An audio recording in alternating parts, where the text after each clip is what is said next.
ఆయన వైధవ్యం పొందినటువంటి ఒక స్త్రీని ఆశీర్వచనం చేశారు.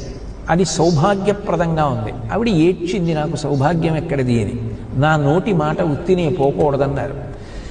దహనం చేయబడడానికి సిద్ధంగా ఉన్నటువంటి ఆమె భర్త లేచొచ్చాడు. ఇది ఆ నోట ఈ నోట ఆ నోట ఈ నోట అందరికీ తెలిసింది. అది చక్రవర్తి వరకు వెళ్ళింది. పాదుషా తులసీదాస్ గారిని పిలిపించి ఏవి కొన్ని మహిమలు చూపించమన్నాడు. నేను చూపించడం ఏమిటి, నేనన్నమాట రామచంద్రమూర్తి నిజం చేస్తారు, ఆయనకు అది ఇష్టం అవ్వాలి, అంతేకాని నా అంత నాకు శక్తి ఉంది, నేనేమి శక్తివంతులను కాను, నేను చెయ్యలేనటువంటి మహిమలు అన్నారు. ఆయనకి కోపం వచ్చి కొరడాలతో కొట్టి శిక్షించమన్నారు. తులసీదాస్ గారిని స్తంభానికి కట్టేసి ఆ సైనికులు వచ్చి కొరడాతో కొట్టడానికి చేయి పైకెత్తారు.